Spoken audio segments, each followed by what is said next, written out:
আসসালামু আলাইকুম। আপনারা সবাই কেমন আছেন? আমি এখানে পালং শাক দিয়ে কালার ডাল দিয়ে ঘাটি করব। পালং শাক, কালার ডাল, একটু কাঁচামরিচ, পেঁয়াজ, হলুদ, লবণ, একটু রসুন দিয়ে আমি এগুলাকে প্রেসার কুকারে সিদ্ধ করে নিয়েছি। প্রেসার কুকারে সিদ্ধ করে নিয়ে এখন আমি এটা দিয়ে সুন্দর করে 2 হাত দিয়ে এভাবে ঘুটে নেব।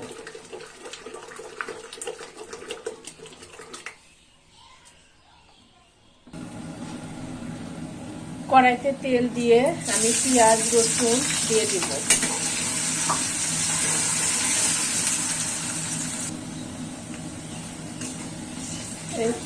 পেঁয়াজ রসুন গুলা একটু লালচে হয়ে আসলে এর মধ্যে আমি এই পাঁচফোড়ন গুলা দিয়ে দিব।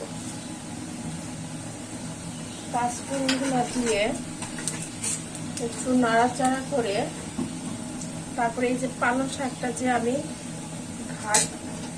ঘেটে নিছি এগুলা ঢেলে দেব।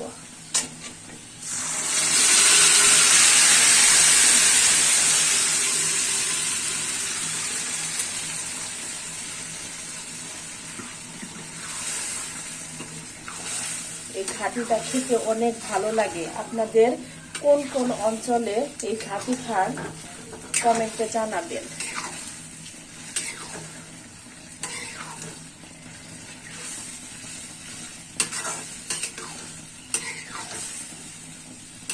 তেলে দিয়ে একটু বড় ওঠার মতনই হলে নামিয়ে ফেলবেন, বেশিক্ষণ রাখবেন না। আমার ঘাটিটা হয়ে গেছে। ভিডিওটি আপনাদের কেমন লেগেছে কমেন্টে জানাবেন। ধন্যবাদ সবাইকে।